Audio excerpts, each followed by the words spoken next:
The views and opinions of the hosts and guests are their own and do not necessarily reflect the views of the management and staff of Guardian Radio.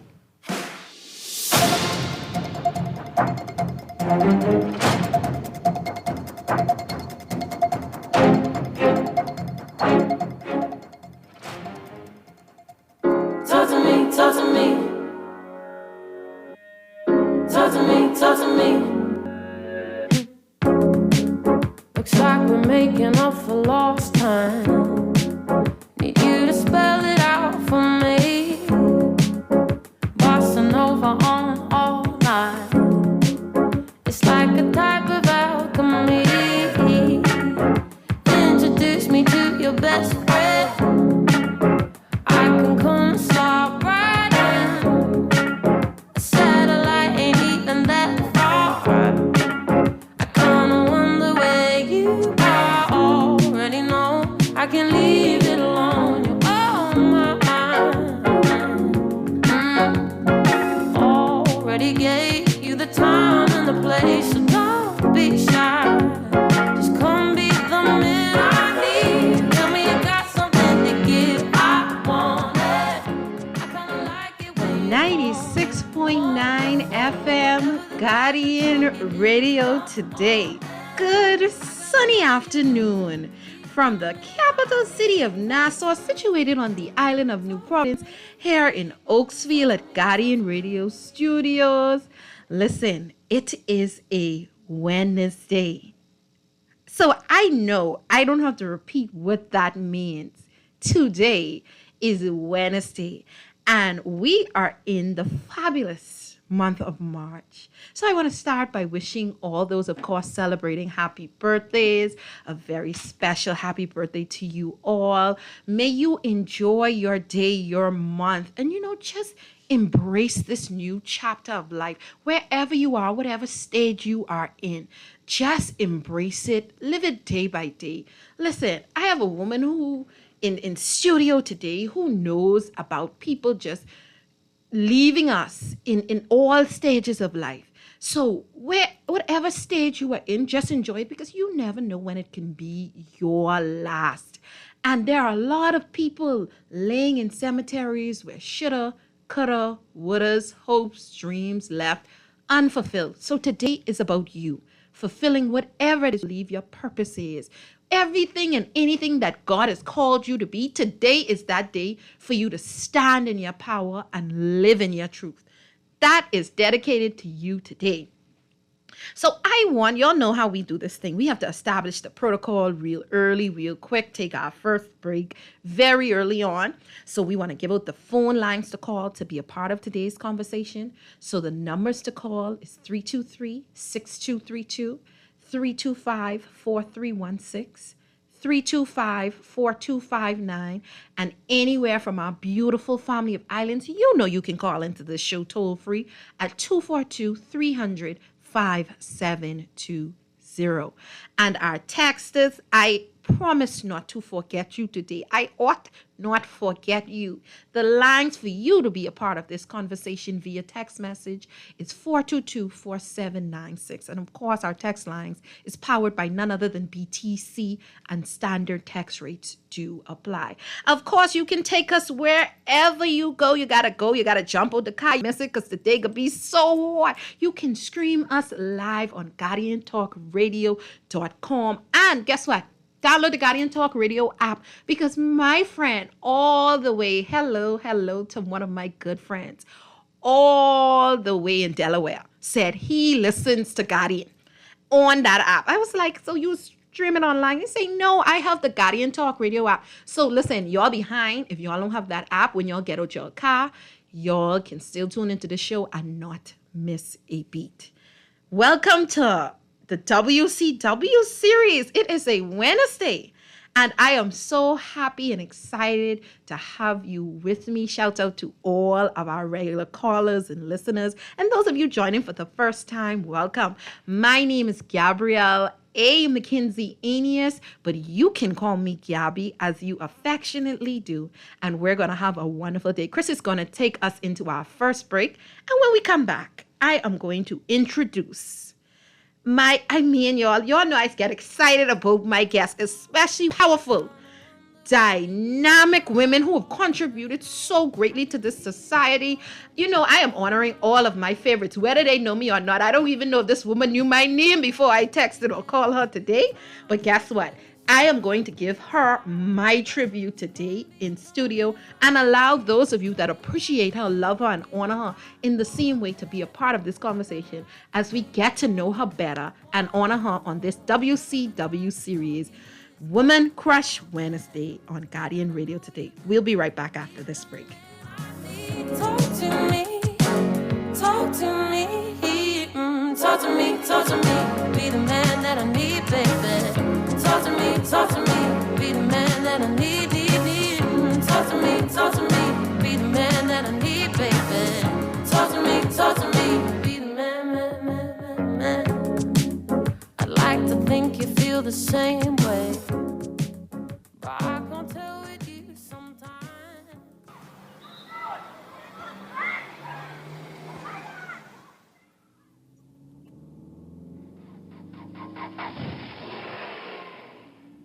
Mommy, guess what I did in school today? Hold on, sweetie. Mommy's sending a text. But Mommy, my teacher said that you're not supposed to text and drive. I know what I'm doing. Oh, look, Mommy, the Smith twins. Mommy, watch out! In 2017, approximately 54 people died as a result of traffic accidents. A percentage of these fatalities occurred as a result of texting while driving. Just taking your eyes off the road for 5 seconds can increase your chance of crashing. Remember, even the smallest voice counts. Texting. Brought to you by UB Radio and Guardian Radio 96.9. Beulah, gal, can you believe this? We are now the patrol queens of the neighborhood. We now large and in charge. So we need to check out what's going on in everybody's yard. What about that gun that we know that Junior and his homeboys just ran out? Can we report that too? Of course we can. But we could be in deep trouble if they find out. We need to report what we see, Beulah. When you call Crime Stoppers, they just answer your call in Miami. So then we can report everything? Guns, where they hiding the drugs, who shoot who part of which gang, or who disturbing the peace with the loud music and the motorcycles. Then our neighborhood will be the best in the Bahamas. Everybody gonna want to come live here. And then our house price will go up, gal. So what we waiting on? What's the number? If you see something, say something. Let us all pitch in and stop the crime before it's your time. Call 328-8477 from Nassau or 242-300-8477 from the Family Islands. Or text us through the Crack Crime Bahamas app. Stop the crime before it's your time. Love the show? Want to give your support? Become a sponsor today. Call 302-2300 for our rates and packages. That's 302-2300. Become a sponsor on Guardian Radio 96.9 FM. Fresh news, smart talk, all day. This is Guardian Radio 96.9 FM. Fresh news, smart talk, all day. Already gave you the time and the place, so don't be shy. Just come be the man I need. Tell me you got something to give. I want it. I kinda like it when you call me wonderful. Whatever the time. Wonderful indeed today is. Listen, welcome. If you're just joining us, welcome back to 96.9 FM. Guardian Radio today with Gabby. It's a Women Crush Wednesday. That's right, you heard it. We are talking about those powerful, dynamic, extraordinary women who are the pillars of our society, who has helped, whose very shoulders it is that myself and so many other young women stand on today. That's what we're talking about today. That's who we are featuring today. And of course, last week we featured Dr. Belinda Wilson, who is an advocate in our society, a union leader, a wife, a mother. Listen, she is so many things, and so many of you poured in with the flowers that she deserves. So today I know you're going to be excited. I know you're wondering, who to say is Gabby so excited about in the studio? She's so excited, like Belinda in there again. Who could this be that she's so excited about? Well, let me tell you. as we continue this series, you know, I'm focusing, like I said, on women whose impact has shaped our country in meaningful ways through leadership, service, and the courage to break barriers. Today's guest is a woman whose career has spanned business, politics, advocacy, and public service. She has built a legacy defined not only by leadership, but by pioneering milestones. Educated at the New England Institute in Boston, she made history as the first licensed woman funeral service professional in the Bahamas, helping expand her family's business, Butler's Funeral Homes and Crematorium, more than 3 decades. Her path eventually led her into national politics, where she served as a member of parliament and later a minister of state for social development, dedicating herself to issues affecting communities and families across the country. Her influence extended beyond our shores when she served as vice president of the Inter-American Commission of Women, advocating for the advancement of women on the international stage. But perhaps one of the most defining moments in her political journey came in 2016 when she made history once again, becoming the first woman to serve as leader of Her Majesty's Royal Opposition in the Bahamas. If you don't know who I'm talking about by now, today she continues to mentor and support young entrepreneurs while serving as a consultant with the Small Business Development Center, Bahamas, helping to guide the next generation of Bahamian business leaders. Her story is one of resilience, service, and breaking ceilings that once seemed out of reach. And today, you, all of us have the opportunity to sit down with the woman behind the milestones. Ladies and gentlemen, without further ado, welcome to Guardian Radio Today with Gabby, Mistress Loretta Butler Turner. Good afternoon, Gabby. I must say, what an exciting and amazing personality you are. You have got such a radio presence. Thank you very much for a great introduction. But before we even get into anything, it is International Women's Month. And I would like to send a shout out to every woman, every girl, every female within the Bahamas and within reach of our voice today. I just want to say Happy International Women's Day and Women's Day Month. You women are phenomenal. We are seeing you, and I am so proud to be a Bahamian woman like you, Gabby. Gabrielle A. Mackenzie Añez. Yes, ma'am. God bless you. Thank you for having me for a Women's Crush Wednesday here at Guardian Radio. Oh, I appreciate you accepting the invitation because you, like Dr. Wilson, I have admired for such a long time. Your strength, your tenacity, your wherewithal in everything that you do. You have such a presence that shakes rooms when you enter. Before you even open your mouth, your presence commands respect, authority, and I feel like so many women can benefit from just hearing from you, your story, how it is you became the Loretta Butler Turner that we all revere today. So I want to kick this interview off the way I kick it off, very light. Just asking you the question before the politics and the public service. Who was Loretta Butler Turner? You know, growing up in this Bahamas, who were you before all of this and all of us came to know you? I am so delighted you ask such a question because, you know, we as individuals, we think we're islands unto ourselves, but we must realize that we are a part of our ancestors. We are the product of what our parents have created. We are the product of the villages in which we have grown up. And so for me, I was born in very humble settings. In an area historically known as the Pond. My parents had a small home on Bay Street where my grandparents' homestead was just a stone's throw away. And back then, not many persons were born in hospital. So I was actually born at home and given birth by a midwife. At a very early age, I was taken to Long Island with my maternal grandparents because my parents had 7 of us, and I was the 6th of 7 children.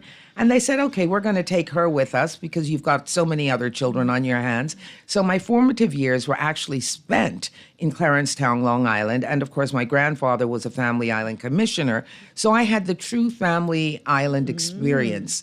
And I later came back to New Providence to be with my siblings and my parents, where I went to school here, both Kingsway Academy, St. Andrews, and then later on, after I wanted to pursue my actual professional career, I then went to New England Institute in Boston, Massachusetts. Wow. So you come from a well-known Bahamian family. How did that influence your sense of responsibility and service? I believe that one of the things that I'm very grateful for is that our family have always been very rooted in the church. That was the first thing. Church was the center of our lives outside of work. From outside of that, my grandfather and his children had built a business empire of service and food service and general merchandise.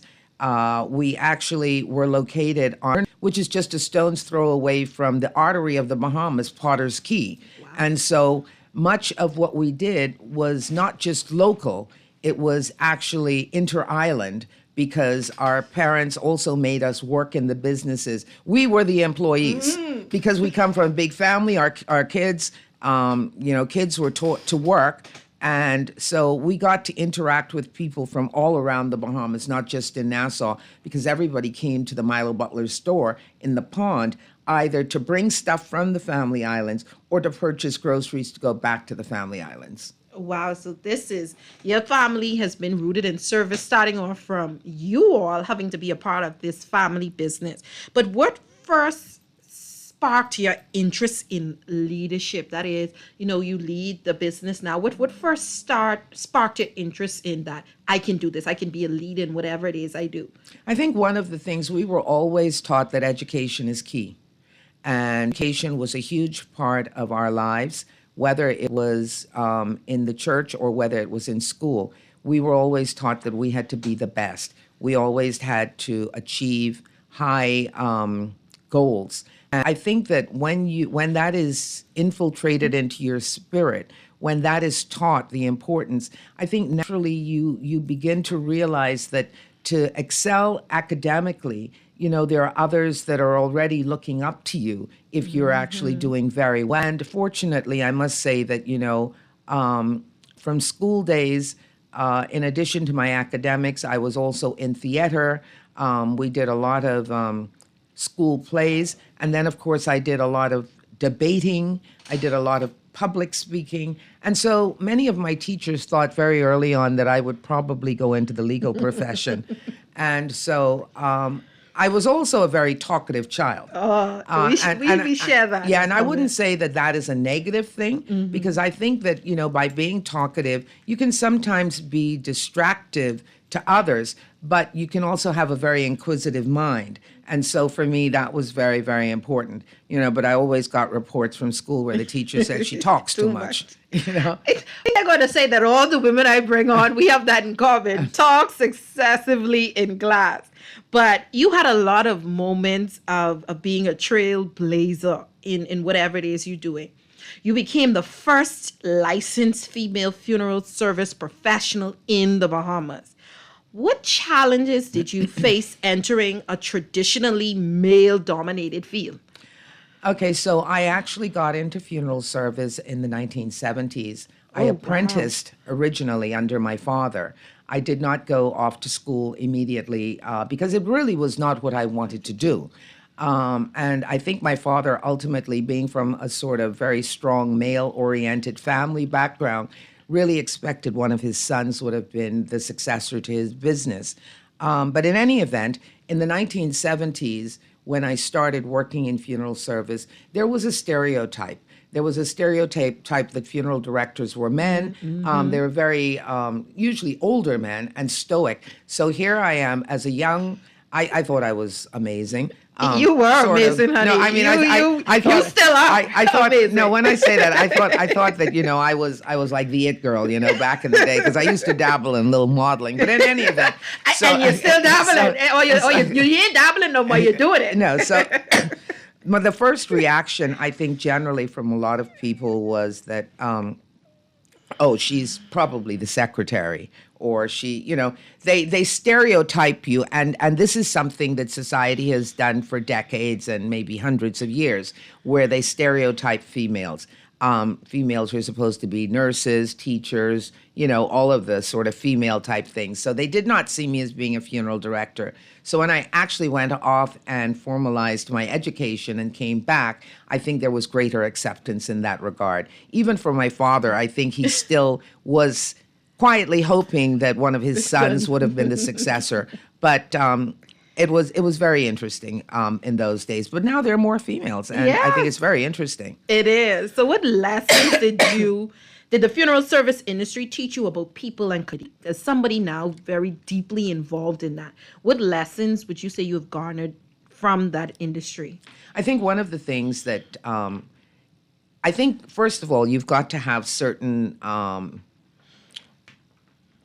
capacities in which to relate to people who are going through grief. Compassion, empathy, those things are very important, and they have to be genuine. We as human beings, we can pick up immediately on genuineness. And I believe that, death is, as you said at the top of your show, we must enjoy every moment, embrace every moment that we have. But death is so final. And it is sometimes a very difficult thing for many individuals to face.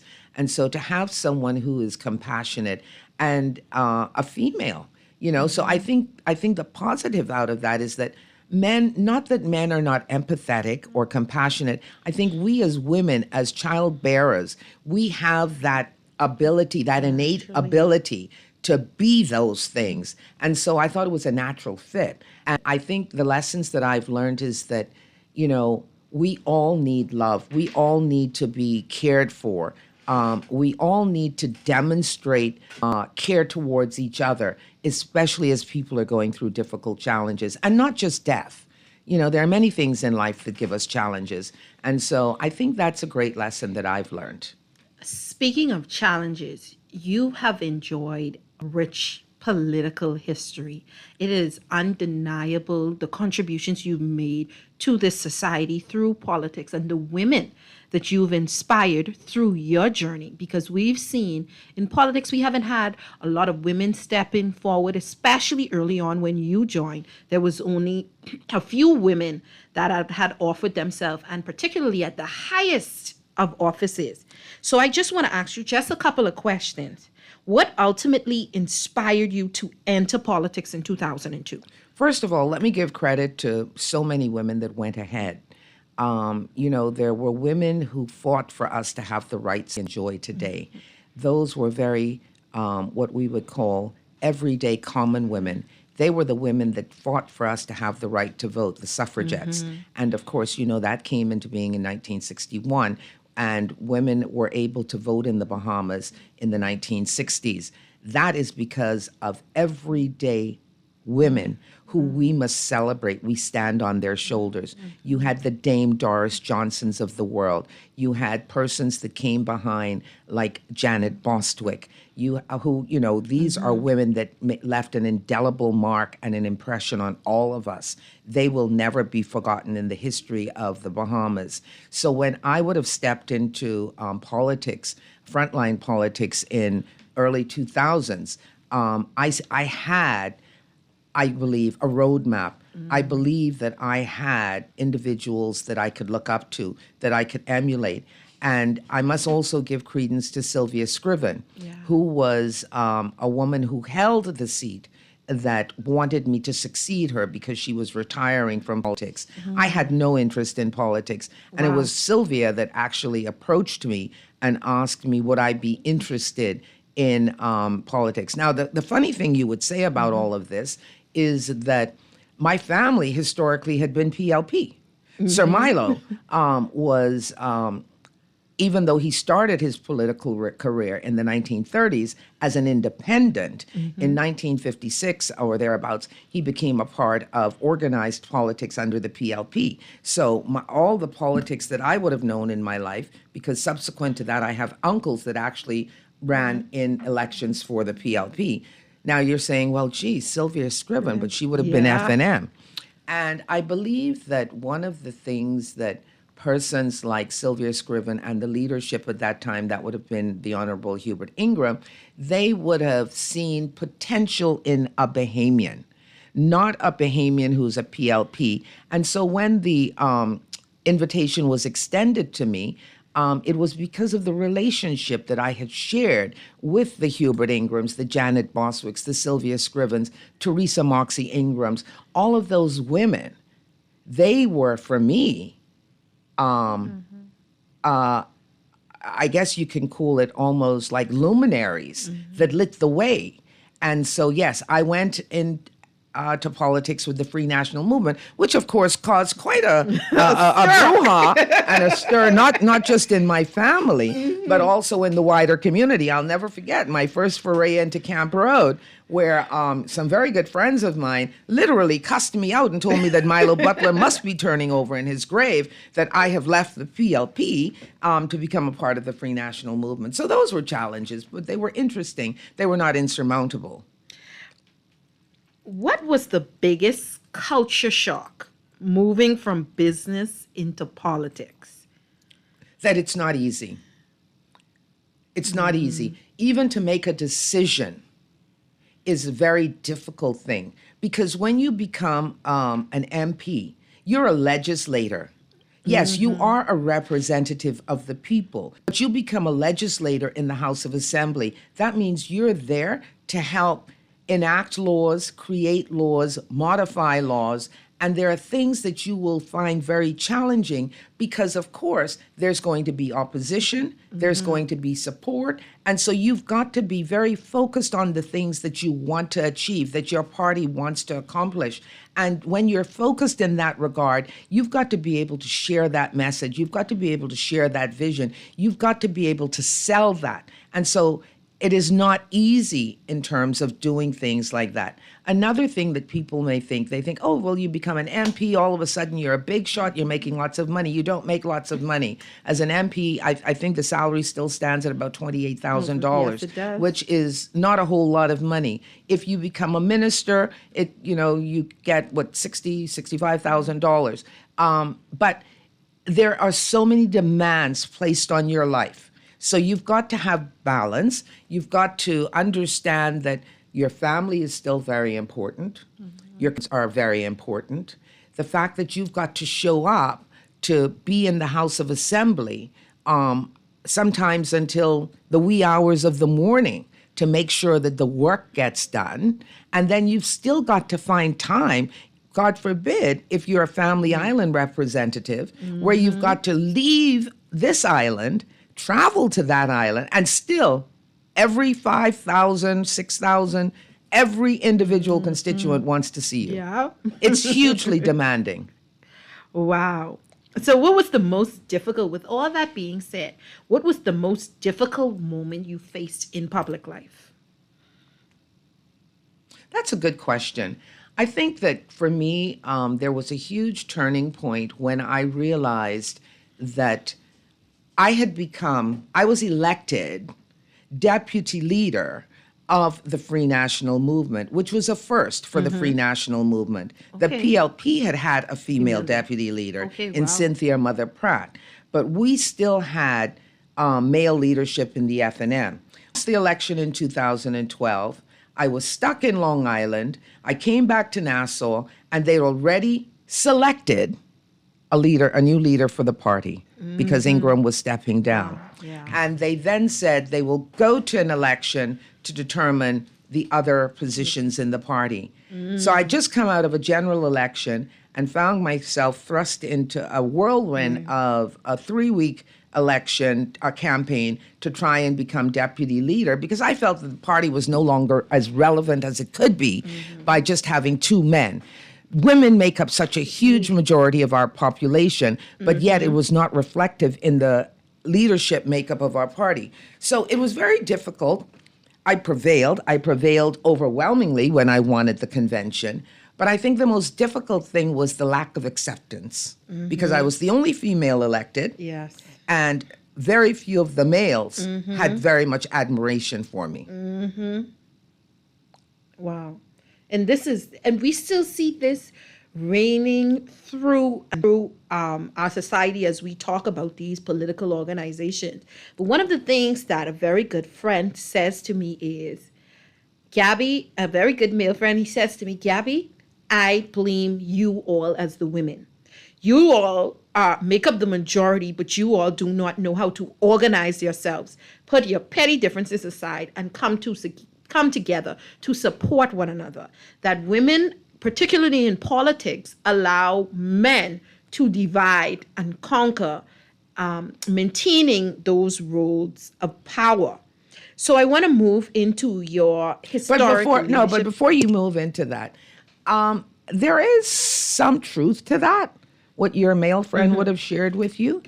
But, we must also remember we are a very patriarchal society. And with that patriarchy, a lot of that comes out of what we study in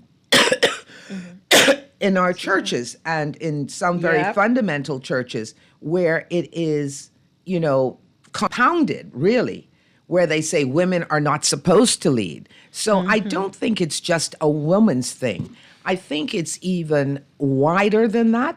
I think it's cultural, it's religious, and you still have men that feel that they cannot be led by a woman. So that brings us to your sort of historic. No problem. We need some more. That brings us to your historic leadership climb. And when we talk about that, you became the first woman leader of the opposition. And of course, our texters also have some questions that they wish to ask you. What did that moment mean for you personally? Not what everyone else thought, what everyone expected from you, but personally, climbing that milestone where you were able to organize your colleagues to have enough support in you to say that we see that there's that you are the best person to take us for next dispensation. What did that personally mean for you? Let me say, first of all, remember I said that I was not admired by my colleagues? And when I say I was not admired, meaning I was not supported by my colleagues initially. Thank you very much. And I think that between 2012 and 2016, there was a shift, not just from me, but because I had demonstrated that as a woman, as an MP, as an opposition member of parliament, I was always prepared. I was always the go-to person, even though I was not the leader. There were only three of us that had previous cabinet experience. Okay? The other members were new. And so there would have been Nico Grant, there would have been Hubert Minnis, and there would have been myself. And so when you are in opposition, not only are you defending the work that your administration would have done, but you're also there fighting against what the government may be proposing that doesn't align with the values of what you believe. So I think I demonstrated that I was a very good defender of our administration. I could stand on my feet and speak, extemporaneously on any topic. I have excellent recall. And, I think it was over that 2-3 year period that those men that may not have been my biggest allies started to say, hey, you know what?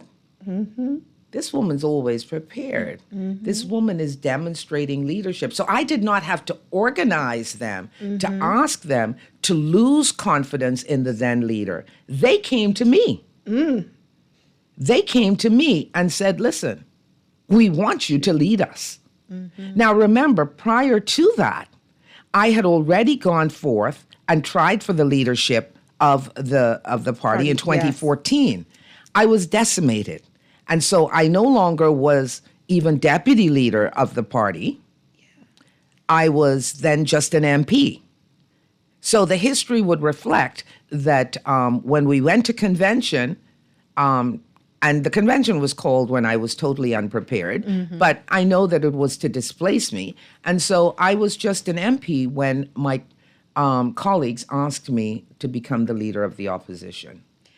Wow. Listen, we are having such a great interview with Mistress Butler Turner, such a rich history across business, politics, empowerment. I mean, there are so many questions, texters. I'm going to get in some of your questions as well, but we're going to take a quick break and we'll be right back to continue the conversation with my woman crush on this Wednesday, Mistress Loretta Butler Turner. We'll be right back.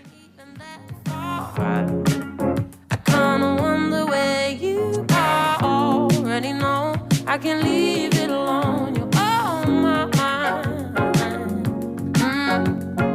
Already gave you the time and the place, so don't be shy. Just come be the man I need. Tell me you got something to give. I want it. I kinda like it when you call me wonderful. You try to rest, but roll with the best. For all your printing needs, there ain't no one better, no. For posters and banners, magazines and flyers, for window decals, greeting cards and newsletters. No job too big and there's no job too small. You name it, we can print it, just give us a call. Let Print Masters bring your masterpiece to life. Located in the Nassau Guardian Building, telephone 302-2361. Tired of banks forcing you to use technology to bank the way they want you to? Unions is important. So no matter what your banking needs, Commonwealth Bank's friendly staff are always available in branch for that personal one-on-one service. When you choose technology, our online and mobile banking app offers you state-of-the-art functionality. The choice is yours. Commonwealth Bank. Bank the way you want. Girl, you see how Cora eye look funny, all black up yesterday? But she say she bump into a wall when she's running after the churn them. Yeah, but last Saturday, you see her arm was all black and blue, right? What you saying? You think something wrong between her and Jack? I ain't sure, but you know Jack is a jealous man. I hear him and Cora last Friday. I hear him say he hear Cora have eyes for Junior. Now you know that ain't true. Cora is a good woman, does mind her business, take care of them churn, and go to church every Sunday. So what you think we should do? I think we should report Jack, you know. Cora don't say nothing, but silence hides violence, and we don't want to line up in the cemetery. Not me. I ain't getting in nobody business, then Jack come after me, and I land up next to Cora. No, man, we could call a text Crime Stopper. And remember, we can even get some grocery money for our tip. Remind me again, how does this work? We can call them in Miami at 328-TIPS or 328-8477. Or when we in the island, call toll-free at 300-TIPS or 300-8477. And if you don't have no minutes, use the Crack Crime Bahamas app, and we could text them, and the messages get on mix up before it leave your phone, so nobody can know what you saying. So what we waiting on then? Let's go earn some grocery money. Love the show? Want to give your support? Become a sponsor today. Call 302-2300 for our rates and packages. That's 302-2300. Become a sponsor on Guardian Radio 96.9 FM. Fresh news, smart talk, all day. This is Guardian Radio 96.9 FM. Fresh news, smart talk, all day. Talk to me, talk to me, talk to me. Be the man that I need, baby. Talk to me, be the man that I need. Talk to me, be the man that I need, baby. 96.9 FM, Guardian Radio today. It's a fabulous, it's a wonderful, it's a fierce Wednesday. When you have that's right, put that THE in front of her name, the Mistress Loretta Butler Turner in studio. And we are really having a sit-down conversation with a woman who I believe you may have your favorites, But I have my favorites as well. And I believe that she has been a trailblazer, modern day. Yes, we honor the Janet Boswicks. We honor the Dame Ivy Dumont. We honor all of the women that came before her and came before us. We honor them all the time. All the time. But I feel like as a young woman for myself in modern day, those women have already moved off of the scene. A lot of the history that I saw, this woman was a part of government as I grew, so I saw her in action. She was my Janet Boswick. Along with many other young women were coming up and being able to really look and see. So it is at no disadvantage to any of the women that are still with us here today that she is being honored and given her flowers, because you never know the impact that people are making in other people's lives who they don't know, especially when it comes to women walking into rooms and feeling like they have a voice and that they can be strong enough to lead, and the opposition that she has faced and overcome. I believe today that she is deserving of her flowers. And like I said, I am not going to have to be contacting the funeral home to say, can I put a tribute? Can I put a tribute in the obituary? Because I didn't love LBT so much. I need to put a tribute. No. LBT can know I didn't love her. Long time right here. Well, thank you for giving me these wonderful flowers while I'm alive. And just to put a plug in there, as you know, I'm out of frontline politics. Yes. I try to give back to the country in any which way I can, but I'm actually back in private business now. Yes, and we're gonna talk about that. I see the phone lines lighting up, and she only promised me an hour today, y'all. So I could try and see if I could keep her for a little, maybe like 10 minutes after the news, maybe. But because there's so much, you have such a rich history, so many questions, and I want to get this text in before we go to the phone line. So callers, if you can, just hold a couple minutes for me. This text says, "Good day, Gabby and Queen LBT, Mistress Turner. It is awesome hearing your voice. Well, I am going to ask the question millions want to know. We don't even have millions of people in the Bahamas, but okay. Millions want to know. What was it like when Dr. Minnis decided not to allow you to run? How do you compare it to what you see is happening to Dr. Minnis? I think it's justice." That's coming in from our text line. Mistress Butler Turner, do you want to take it? Well, I will say this much. It's amazing. History is cyclical, isn't it? Things that we believe would have happened for the first time have been happening so many times before. And I think that when you look at what is happening within the Free National Movement today, the texture is absolutely correct. It is the very same thing that was denied to me. And it's most unfortunate because sometimes we must walk in someone else's shoe to appreciate exactly what they have gone through. And I guess this is now not just Dr. Minnis, but others who, because it wasn't just me that was also denied the opportunity to run. All of the colleagues that had selected me to be their leader, they were all denied that opportunity. And you see the same thing happening again. So history is simply repeating itself. Wow, and listen, that's all she has to say on that. My dear lady is a boss and a leader and a community service worker. She's been dedicated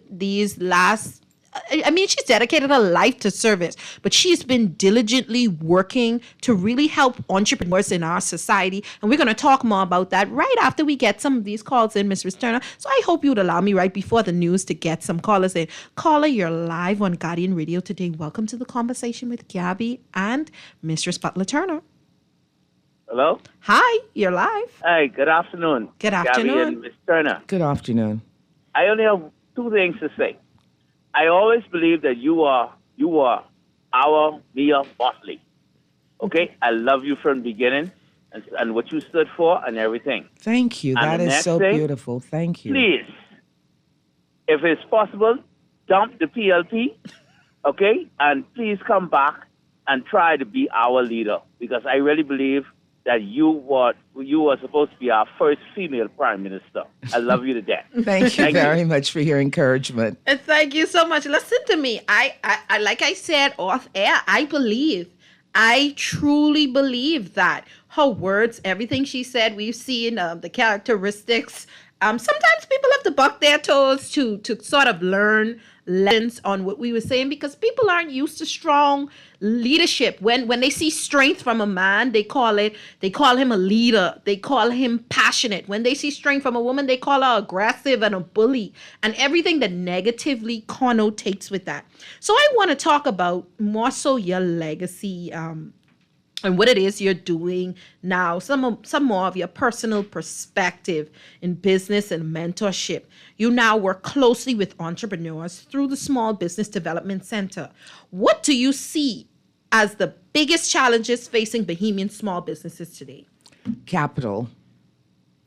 It's very, very difficult for entrepreneurs to access the capital that they need. Now, having said that, let me just qualify a few things. Just last week, I had the opportunity to host the 16th anniversary for the Bahamas Striping Group of Companies. And they are now a multinational, multi-million-dollar corporation. That's how I would describe them. But they started out with a very small capital, $5,000. A lot of people, it's a very modest amount of money, which it is. But I think it also speaks to the fact that you've got to have a vision and you've got to be very persistent. So I know that capital is a big challenge, but planning. People have to properly plan and execute their business plan so that they can achieve the success that they want. So I do enjoy that. But there's another thing that I also do, which a lot of people may not know. I do mentor women in politics, nonpartisan, especially through the Caribbean. Seawell? Yes, through Seawell. I mentor, so I've been to Jamaica, I've done the Bahamas, I've done international webinars for women across the Caribbean and the Bahamas. Absolutely. And so I think in giving back and helping to build leadership and helping for women to understand the dynamic of politics and the challenges they'd have. That is how I'm giving back, because I think that the next generation needs to have that sort of positive from persons who've walked the road before. So that is also something that I do. And of course, I do serve in another consultancy capacity, and I also serve my community through my business. As we get to wrap up, you guys, because we're going to the news very quickly, I have just a couple more questions. Leadership is very demanding. All of these wonderful things you say you do in terms of mentorship, entrepreneurs, now mentoring women in politics, young girls. How do you stay grounded? How do you stay grounded in everything that it is you're doing? I think, well, I'm also much older now. So I believe that a level of maturity comes about. But, and then you also have to realize that in all of the things where we feel that, personally, let me speak for me, where I feel that I may have been unfairly judged, where I feel that I may have been unfairly treated, I have released all of that. I do not live in the past. I do not allow hurt that others may have inflicted upon me to direct who I am today. And I think that, we've got to be happy. We've got to find grounding within our own selves. And we've got to surround ourselves with the village of friends that we have that reinforces our happiness. And so that is how I live my life. People say to me, oh, you look different. The thing is, I think it's just a matter of having peace. Inner peace is so important. When you look back on your career, what do you hope that people remember most? And what message would you give to young women who are listening right now? There are some things people will never forget that I would love to remember. I would love not to remember. They say, what's too painful to remember, we simply choose to forget. Well, I can't forget, and I doubt that people would forget. What would you like for them to remember, though? I want to, what I think I always look back on? Look at two turning points in my service in politics. One, when we had Hurricane Joaquin in the southern Bahamas, when I actually was able to garner a huge movement of Bahamians, expats, to bring relief to all of those islands, especially Long Island. And then when I was the MP for Montague, I tackled the whole revamping of Montague, even though my prime minister told me that he did not support me in it. And so today we have the Montague Park and we have the whole Montague fish thing.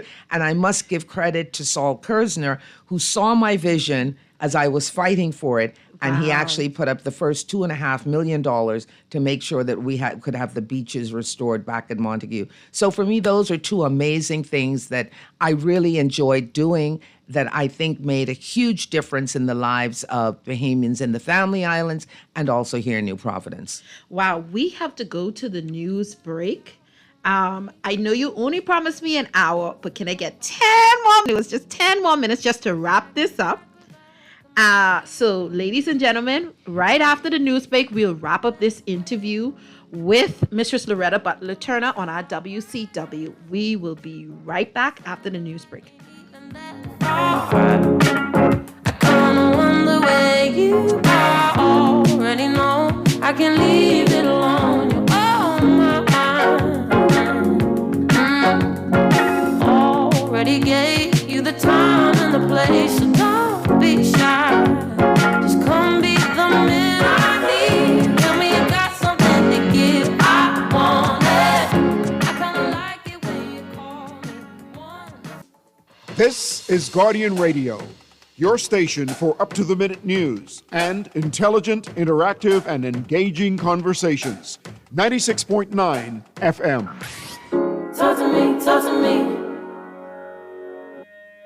Talk to me, talk to me. Looks like we're making up for lost time. Need you to spell it out for me. Bossa Nova on all night. It's like a type of alchemy. Introduce me to your best friend. I can come and stop right in. A satellite ain't even that far. I kinda wonder where you are. Already know I can leave it alone. You're on my mind. Already gave you the time and the place, so don't be shy. Just come be 96.9 FM Guardian Radio today. I already gave y'all the time and the place, 2 to 4 p.m. on Wednesday. There's no mistake about it. You are in studio, tuned in to Gabrielle A. McKenzie Anis, but you all can call me Gabby, and the fabulous, the Queen Bee herself, Mistress Loretta Butler Turner. She promised to get y'all like I pulling about 10 more minutes from her. I slick like that. I slick like that because we cannot end the conversation because we're gonna shift gears and shift this conversation into a part 2. And we just wanted to kind of really wrap up. And as an advocate for women and girls and all this stuff, I could not let this woman leave the studio and I not ask her in on this. Could not let her leave. So, Mistress Butler Turner, before I let you go, I want to ask you a final question that relates to the conversation we're going to continue after you leave. In the Bahamas, the legal age of consent is 16 years old. Yet many of the decisions and protections that surround young people, from healthcare access or to other legal responsibilities, still require adult oversight.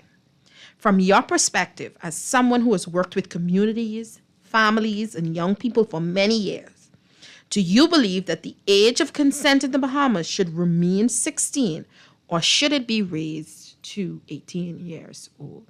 I know that's a very layered and loaded question, but as we talk about Women's Month and we talk about advocacy in the UN and fighting for equal access legally for these women and girls and all these stuff, that is something that has been on my heart for a very long time, because I believe personally that a lot of men are using this as predatory behavior for our young girls. Well, this challenge is this: we have two levels. We say the age of maturity is 18, but yet the age of consent is 16. Therein is already a problem, because if you are an adult at 18, I can see your argument that consent should also be at 18.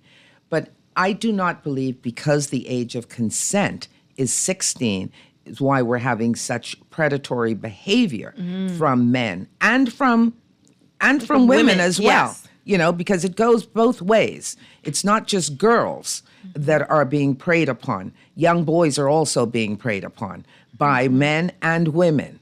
And so I believe that no matter what the age of consent is, we as parents have got to take a level of responsibility to instill in our children what is right and what is wrong, especially when it comes to unnatural behaviors by adults with whom we entrust our children. Case in point, my children are born to a household with a mother and a father.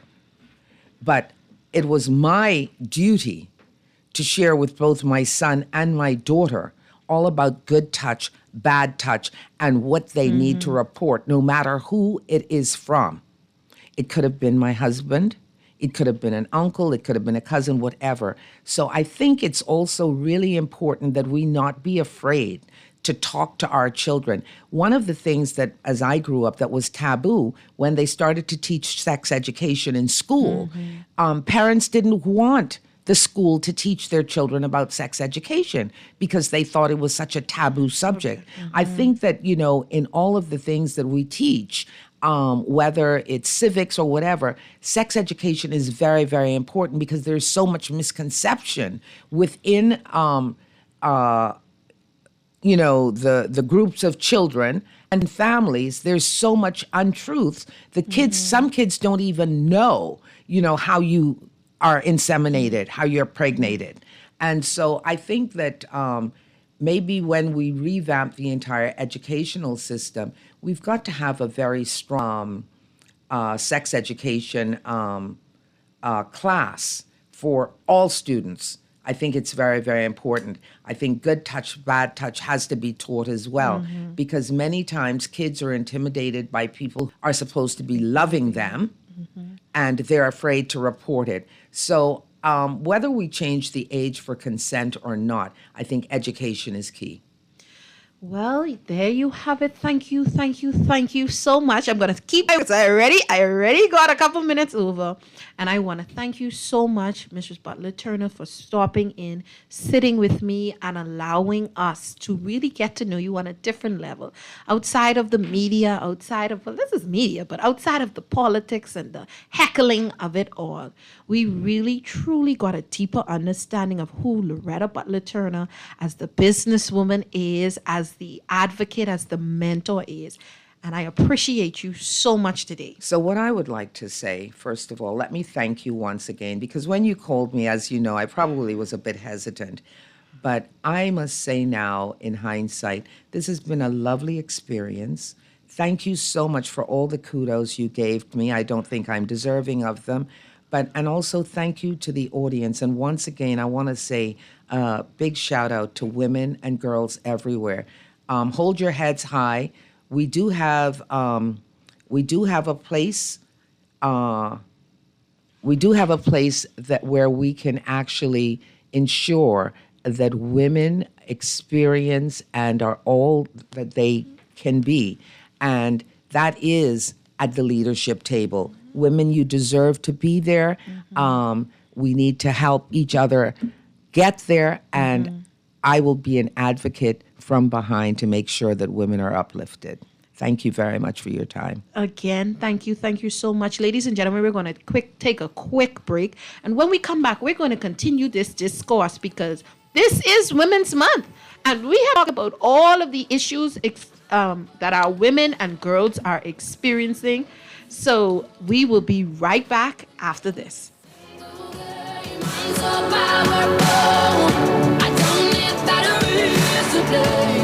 so confident. I'm unstoppable today. Unstoppable today. Unstoppable.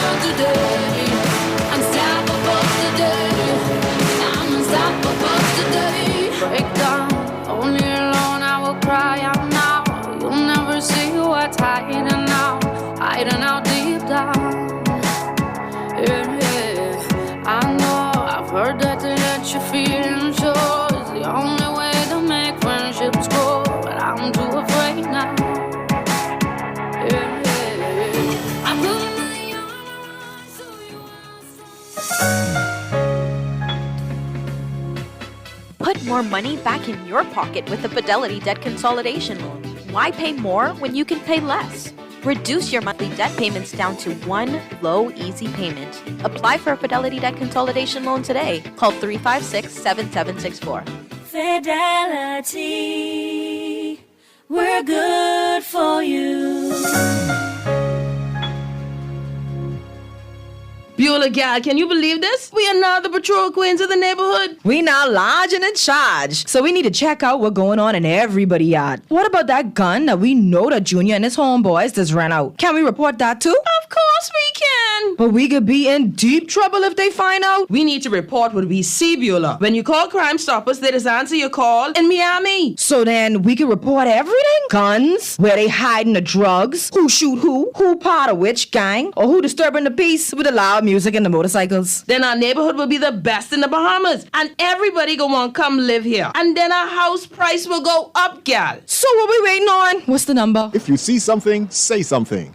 Let us all pitch in and stop the crime before it's your time. Call 328-8477 from Nassau or 242-300-8477 from the Family Islands. Through the Crack Crime Bahamas app. Stop the crime before it's your time. You try to rest, roll with the best. For all your printing needs, there ain't no one better, no. For posters and banners, magazines and flyers. For window decals, greeting cards and newsletters. No job too big and there's no job too small. You name it, we can print it. Just give us a call. Let Print Masters bring your masterpiece to life. Located at the Nassau Guardian Building, telephone 302-2361. This is Guardian Radio 96.9 FM. Fresh news, smart talk, all day.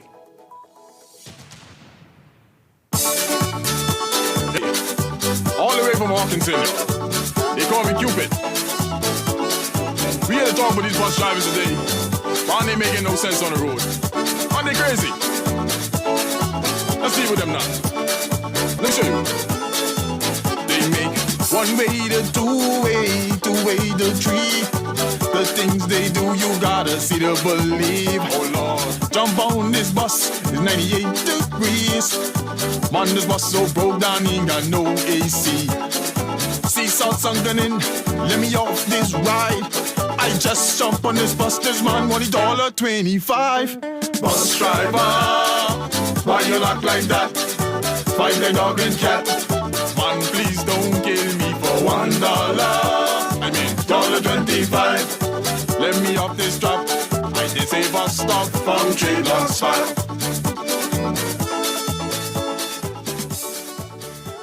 96.9 FM, Guardian Radio Today. If you are just tuning in, listen, you are definitely going to have to listen to the rerun of this show, because at the top of the show, we had on the Queen Bee herself, one of the greats in our society, Mistress Loretta Butler Turner, for our Woman Crush Wednesday series here on Guardian Radio Today. But this is just getting started, because the conversation about to go there today. We're about to go there. So again, we want to thank Mrs. Butler Turner for sitting down and talking to us. She didn't want to talk about too much of the politics, y'all, because I know that's all y'all was waiting on, so y'all could blow the lines up, blow the texts up. She is at peace. This woman is living her best peaceful life after politics. There is life after politics, people. She has long been a part of service, so that wasn't the only driving force for her. So again, I want to thank her so much for accepting my invitation. You want to stay tuned next week for who may be in the room. I want to get some of your text messages in, and I want to give out the numbers to be a part of today's show as we wrap up this next segment, as we get into, rather, this next segment of the show.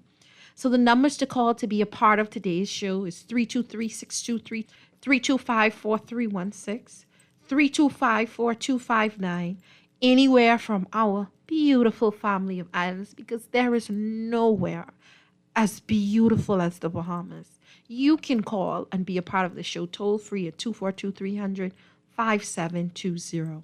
And texters, I know you know the number, But for those of you that want to text in for the first time, the number to call, well, not to call, but to text, is 422-4796. Take us everywhere you go on the Guardian Talk Radio app and streaming live on GuardianTalkRadio.com.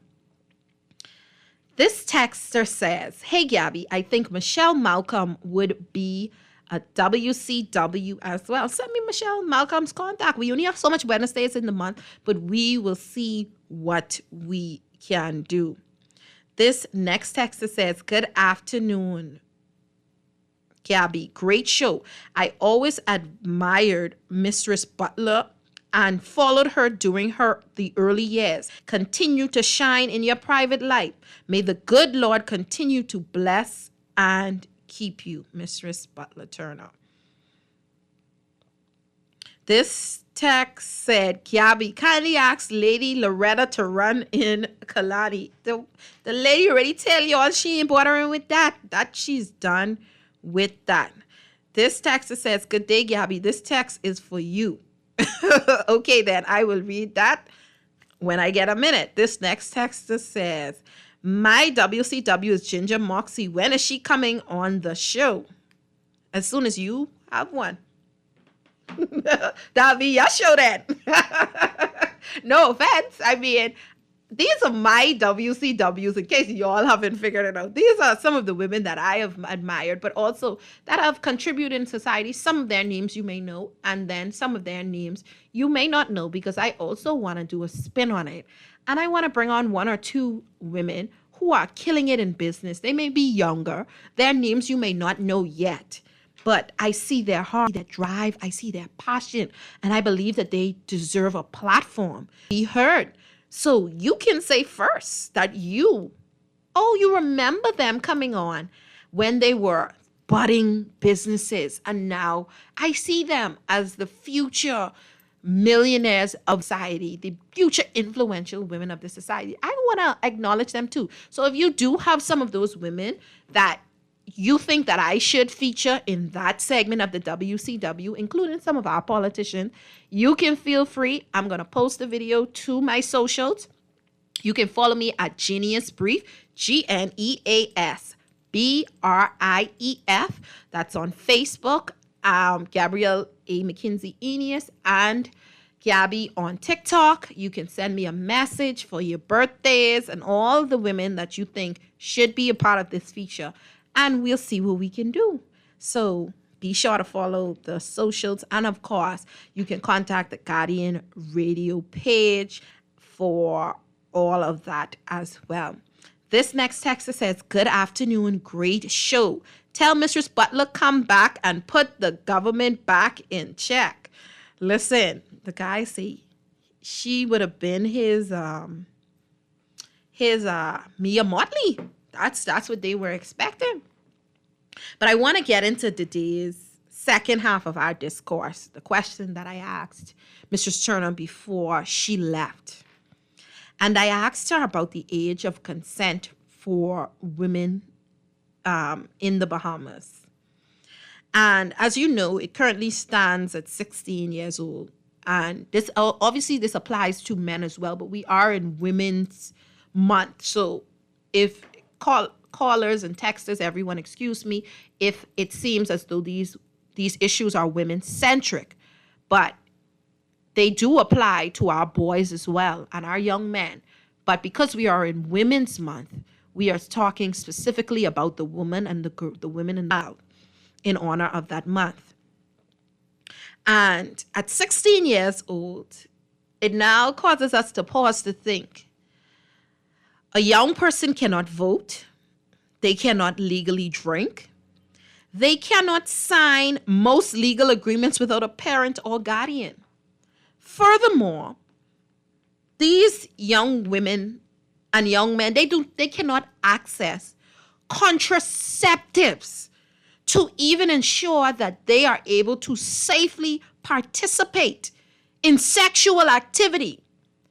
But under our current laws, it says that they have the capacity to agree to engaging in sexual intercourse, particularly with people outside of their age categories. So in most places you have something called a Romeo and Juliet law, where if it is that if the children are in school, or it'll span for 3 years apart, where it might have been a 10th grader and a 12th grader, or the 12th grader may have just graduated, and them and this young person, they continue this relationship. So it gives some flexibility for that. We ain't talking about that today. We're not talking about the Romeo and Juliet situation.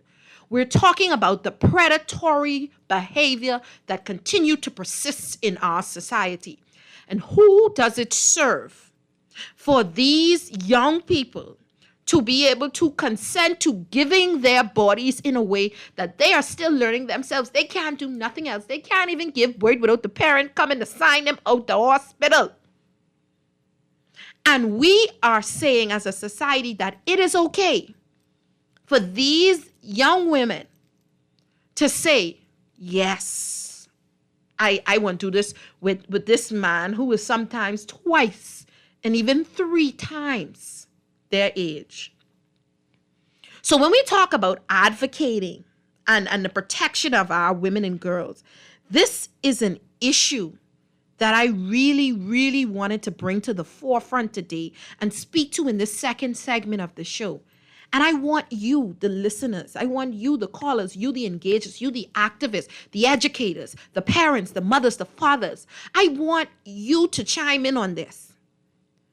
Is this a serious issue, or is this something that we just overreacting, blowing up, and it should just remain what it is?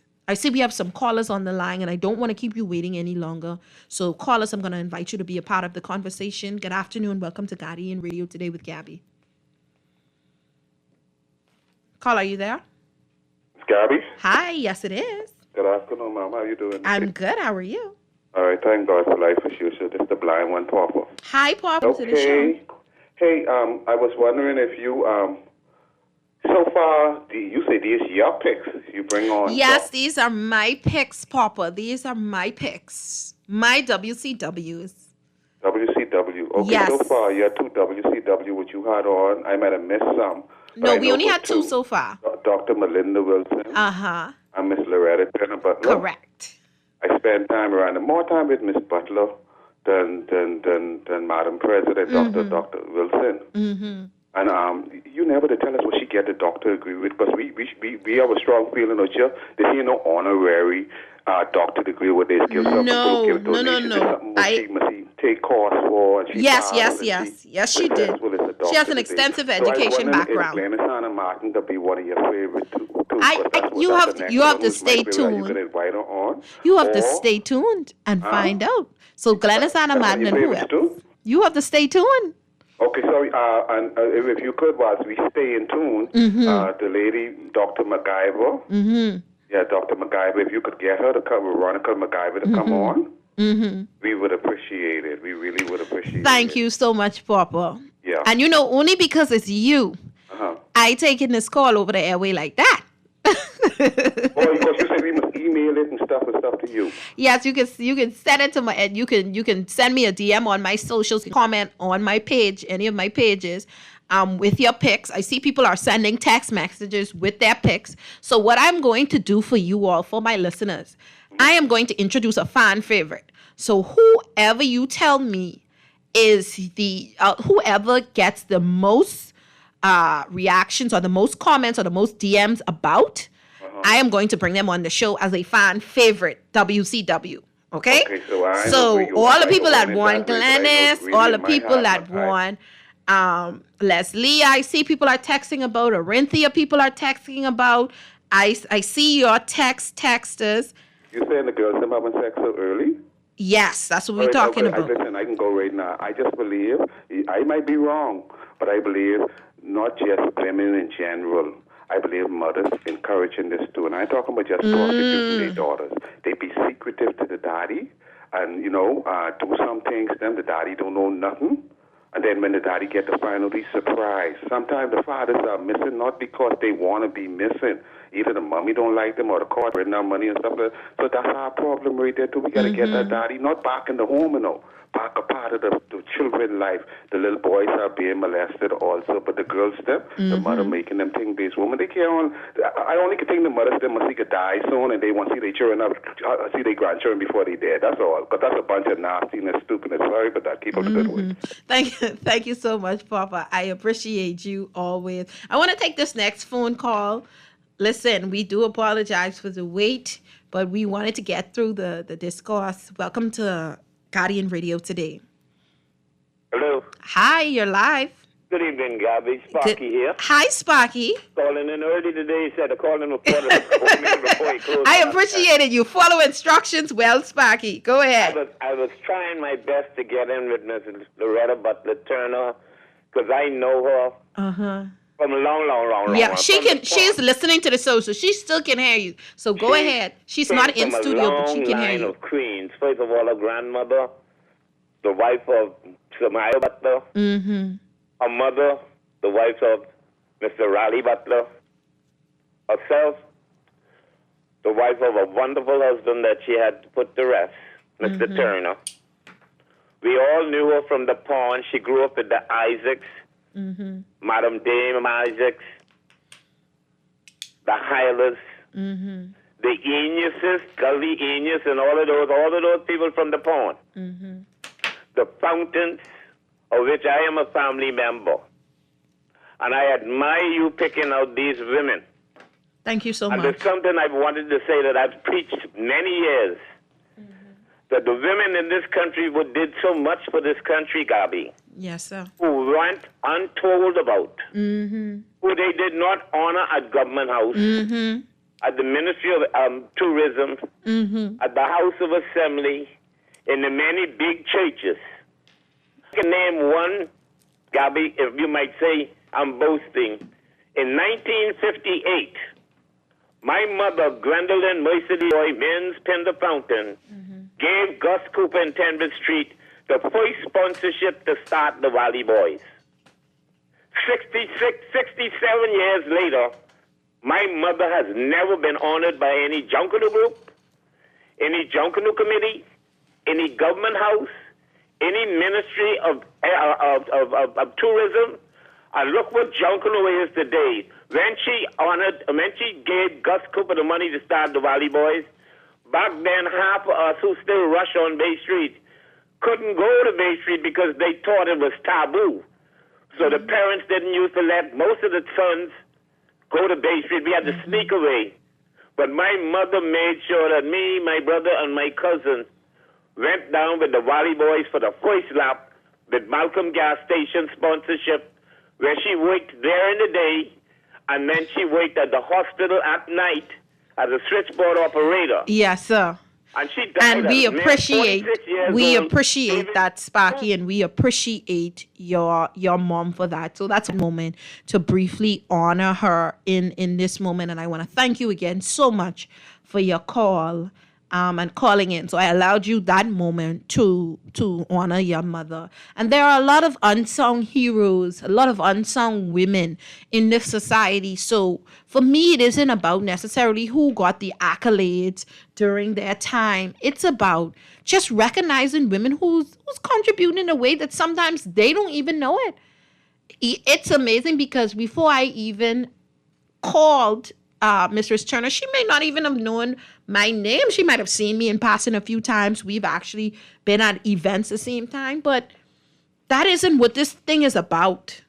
It's about honoring women who are continuing to make an impact and who've made an impact in the next generation, in the lives of millennials, in the lives of Gen Zs that are now coming up and watching them, standing on the shoulders of those women of the suffrage movement, standing on the Mary Walker's shoulders, sitting on the Dame Ivy Dumont's shoulders, standing on the Roma Italia Johnson, on the Dame Janet Boswick, standing on their shoulders. This thing continues to build.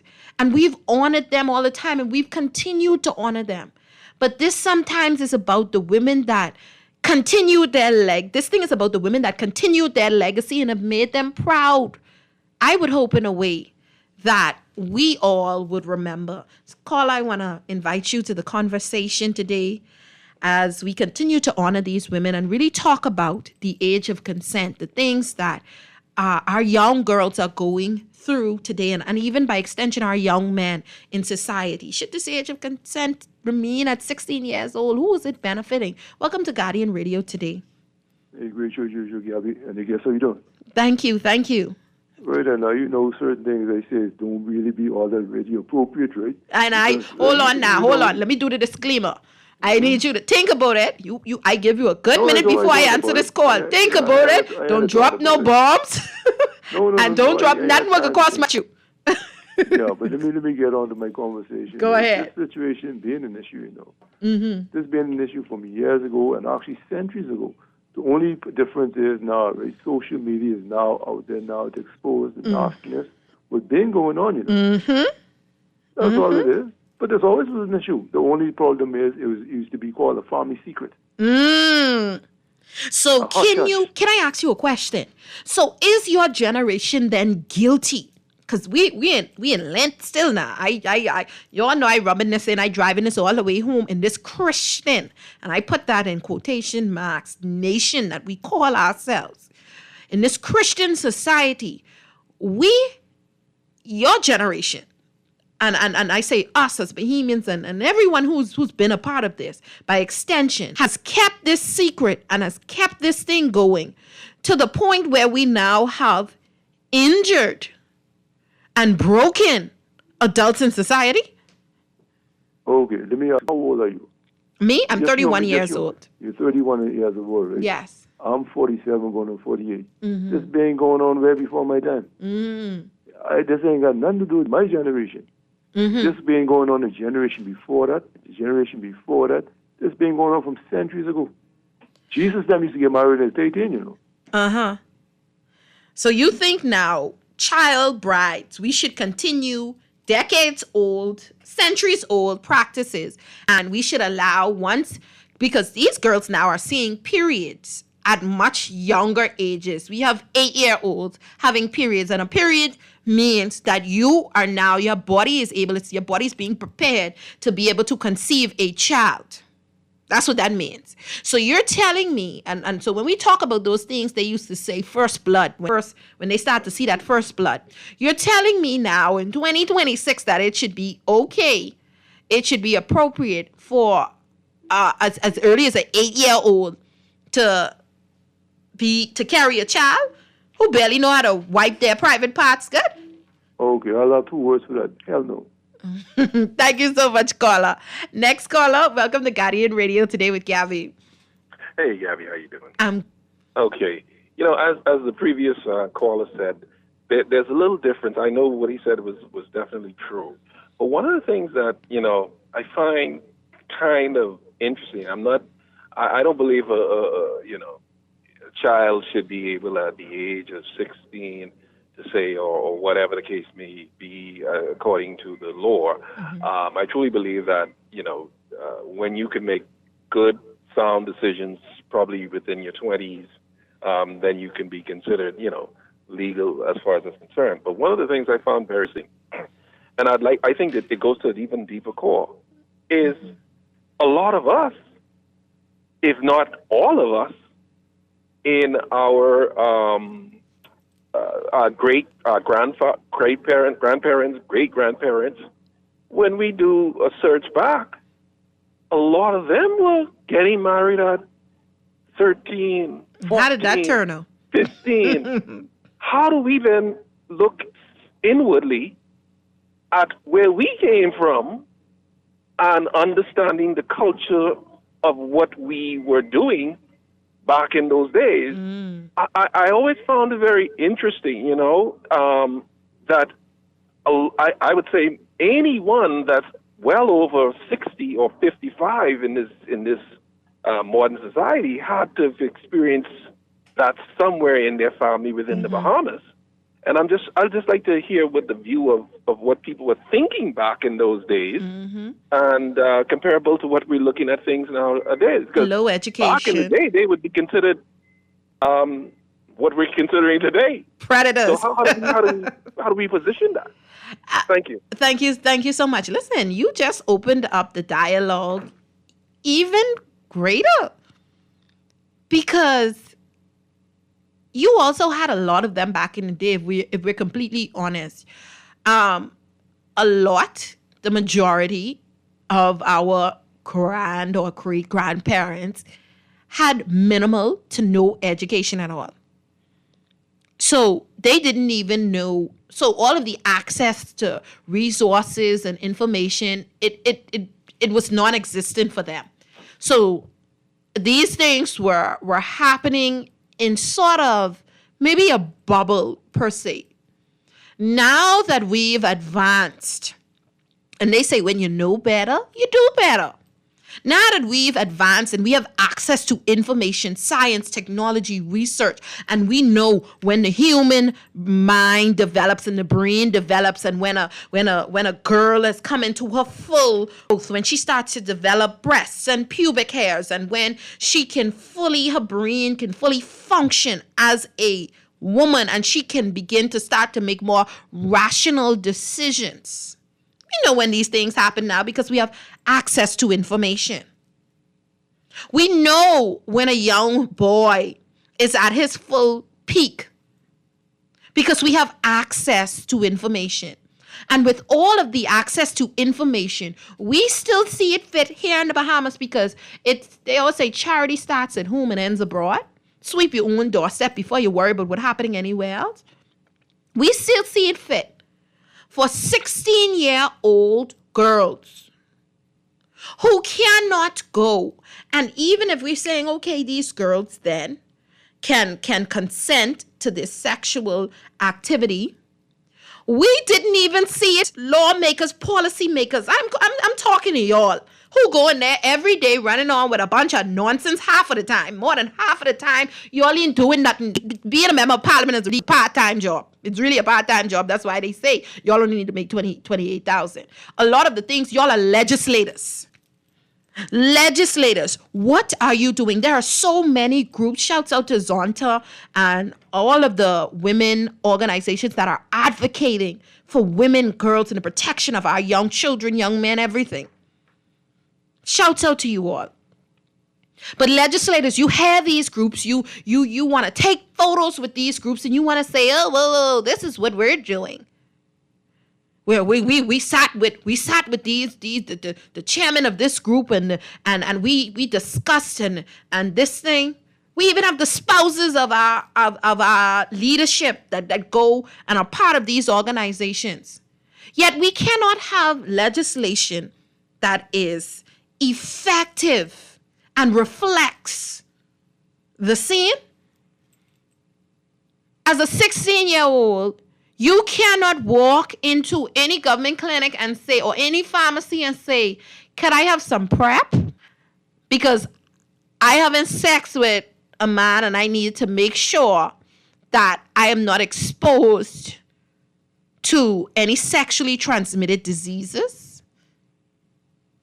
You cannot even say, can I have some of these condoms or whatever, other contraceptives, birth control, all of these things as a woman, as a 16-year-old young lady.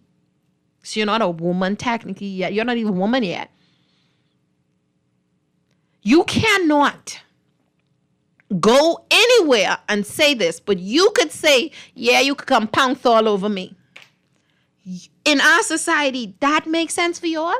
You are okay. Men, you are okay with your daughters. And I find it crazy because the second a lot of these men have a daughter, it's all of a sudden the rules don't apply to them. The same rules what apply to someone else's daughter don't apply to them. I remember vividly. And I listened to Erin Green. Shouts out to Erin. She has some of the most provocative, thought-provoking shows ever. She's another woman in media that I admired, along with her and Mary Jane. And she had a show on early. I was able to catch it. And she was talking about public transportation. And I said, Jesus, Erin Mussey was in my mind because I wanted to talk about a variation of that. In that we have our young girls. And this has been going on, like the guys say, from time. I remember going to school and catching a bus and the young girls sitting up at the front of the bus. I thought, but they didn't ride bus all day. Sometimes they ain't even gone to school. There was a particular woman, it was actually a close neighbor. Her husband, I want you to listen carefully to what I'm saying. Her husband loved school-age girls. Loved them. To the point where, and this is society, see, y'all want to act like y'all had it all together and wonder why we got what we got here.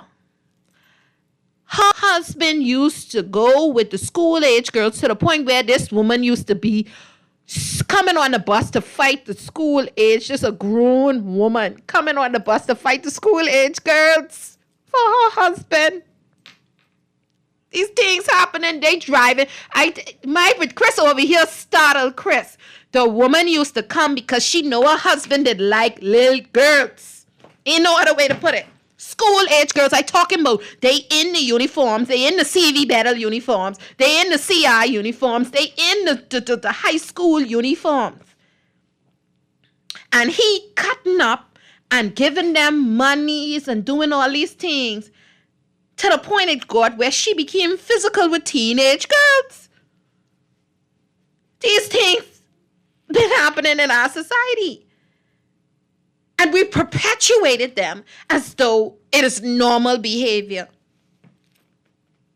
We don't check it.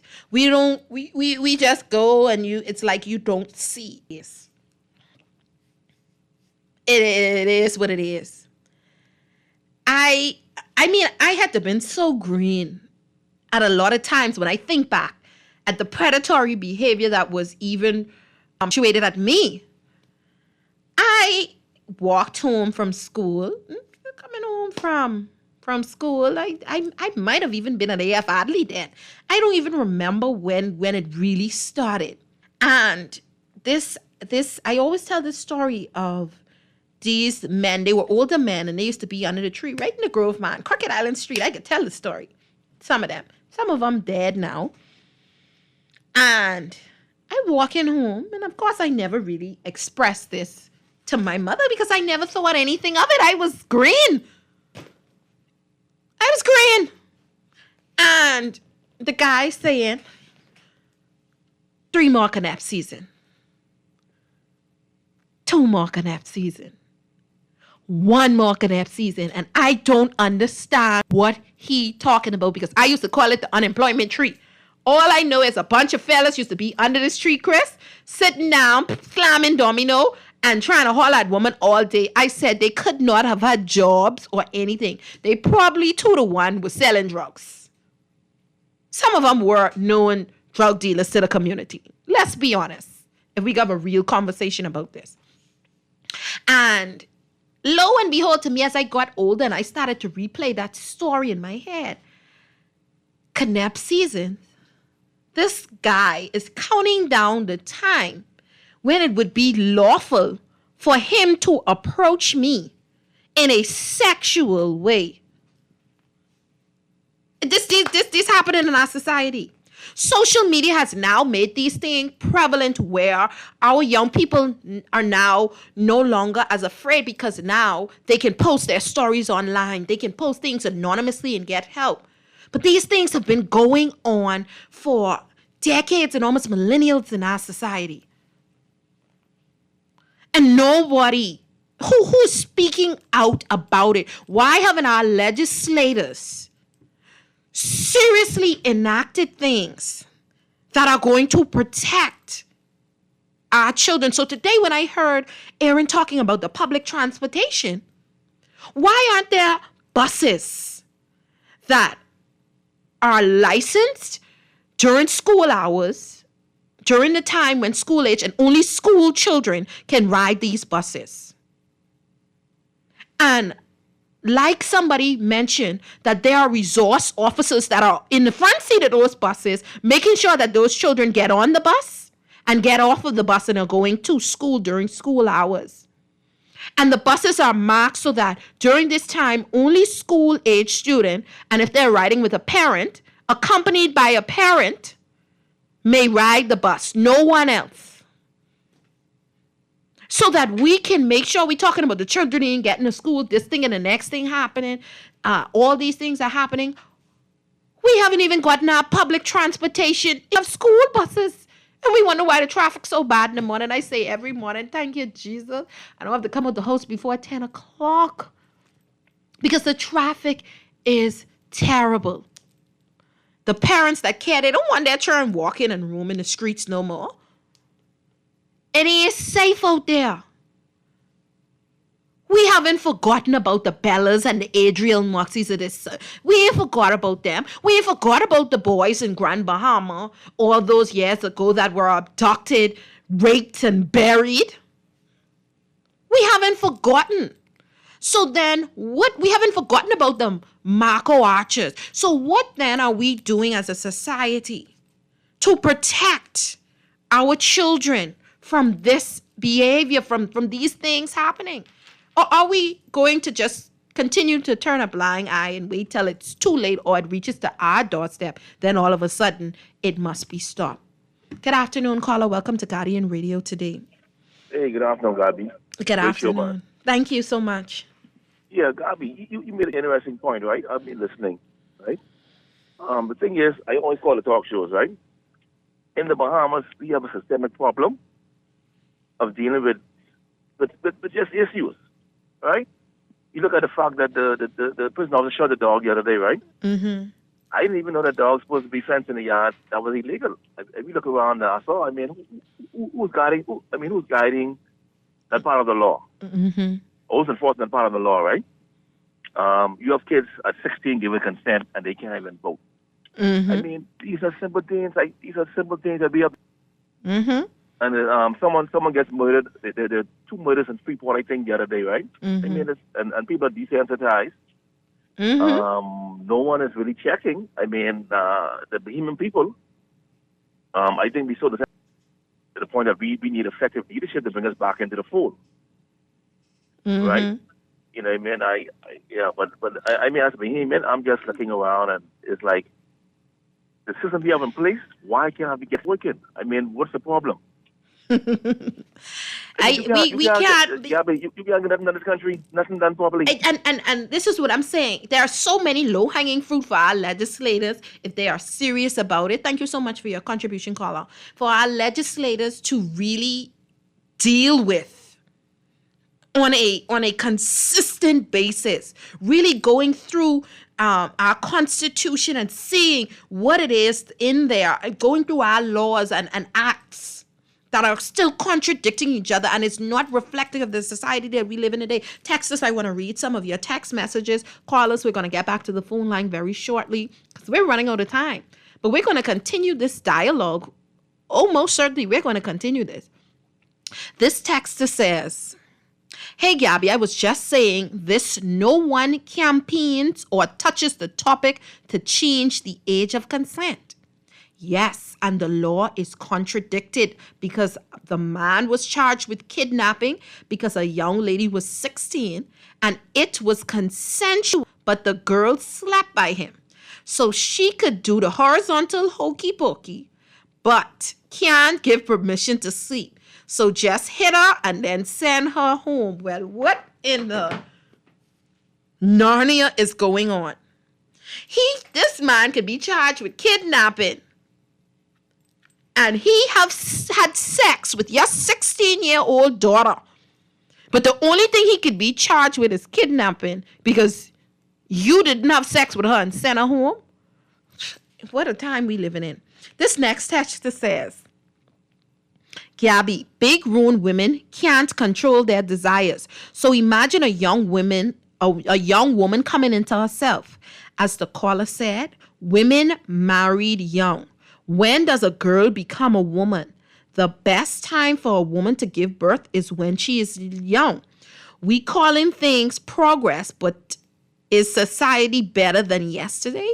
Think. In other cultures today, women still marry young. We've allowed westernized cultures to cause us to turn things taboo. When is a girl a woman, Gabby? That's the question we asking today. When is she? Are you okay with your 16-year-old daughter marrying somebody and having a child? Because we also have modern medication and treatments and access. So I don't think waiting till 18 years old, anything with fertility is going to be missed out. I don't think she's still in her prime at 18 years old. Still in her prime. I think it's just giving permission for sexual predators to say that it is okay. That's what I think it is. I don't think it has anything to do with the westernized system. I think it was awful then. I think they were children, still in a child's mindset. We love to predicate this thing about the Bible. Once when I was a child, I did childish things. These children still playing Roblox. They still playing Roblox, Chris. And asking you for money. And you trying to say, you think these children, we have science and modernized technology. They cannot make adult decisions. They cannot rationalize. So imagine them. We see the result of children raising children now playing out in our society. Look at what we got. And you trying to tell me, caller, this texter trying to tell me that we've allowed the westernized system to make this thing taboo. What say you? Welcome to Guardian Radio today. Hello, how you doing? I'm good. How are you? Madam, you have a good show. Let me tell you what the real problem is. If you notice now, the Western, that our texts are trying to say, they're now holding parents accountable when their child shoot up a school. So America now is getting it that you're not matured enough to even handle a gun in America. So now what they're doing, they're holding the parents accountable. So what we need to do is do the same thing here. Hold these parents accountable. Listen to me. I'm a cab driver. And sometimes, Gabby, I have a 6:45 run, 7 run, and Gabby, I see the school children on the bus stop by themselves. Where's the mom? Where's the dad? This is crazy. This can't be happening. You understand me? How could you let a 6-year-old, a 7-year-old, 9-year-old stand on the bus stop? Now it's daylight saving time. It's dark while you home. The problem is, the parents trying to grow these kids up so fast, so they won't have the responsibility of them. These parents need to be held accountable. It's crazy. You understand me? Even walking home from school, I see big sister, 9-year-old, going to the preschool to pick up her little brother who's 2 years old. That's nuts. These parents have to be held accountable. This has nothing to do with no permission at 16, permission at 15. Hold these parents accountable, and once you click around, this nonsense is going to stop. You put your 5-year-old on the bus, and you can tell the bus driver, make sure my child get up. You know why I can say that? Because I was I used to get mad because I don't be responsible for nobody's children. Because the minute the child will show up, who they can blame, Gabby? You. I told the bus driver to watch out for my child. No, the devil is a liar. Make these laws to hold these parents accountable now. It's ridiculous. Have a good day, Gabby. Thank you. Thank you so much. Listen to me. I want to get somebody during one of these. I have to get somebody from the Department of Social Services because we have a problem.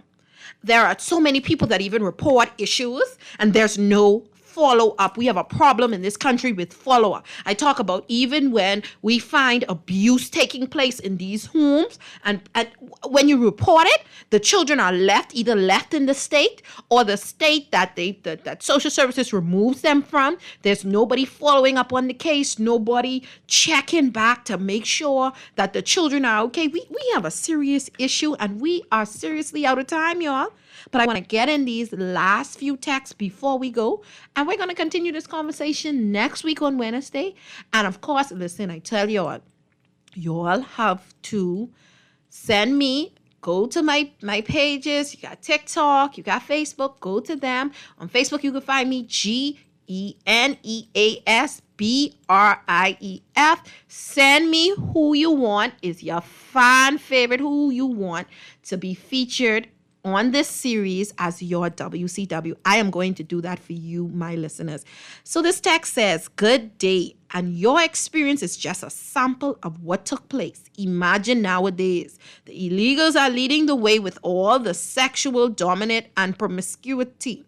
Some of Haitians are leading the way, and this sells. I don't think this is, I'm going to stop right there in this text because I don't think this has anything to do with them. I think this has been happening with Bahamians. This says, This texter says, Gabby, don't we call ourselves collectively a Christian? Well, what age did Mary have a baby? Just something to think about. That's why I opened up the lines for it. This texter says, allow me to say we dropped the ball a long time when the country doesn't care. This last text says, you may want to have Arinthia in the studio. Okay, I will think about it. And this next texter says, our society need major help. Social services is up to the task, my dear. We will see.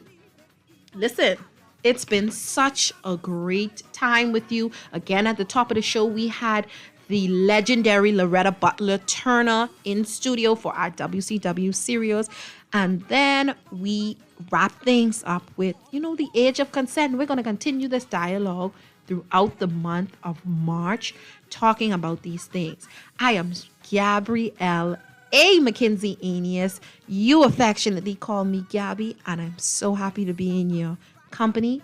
It's not rocket science, it's GNES. Have a great afternoon. Talking Heads is up next with Naughty and Mary Jane.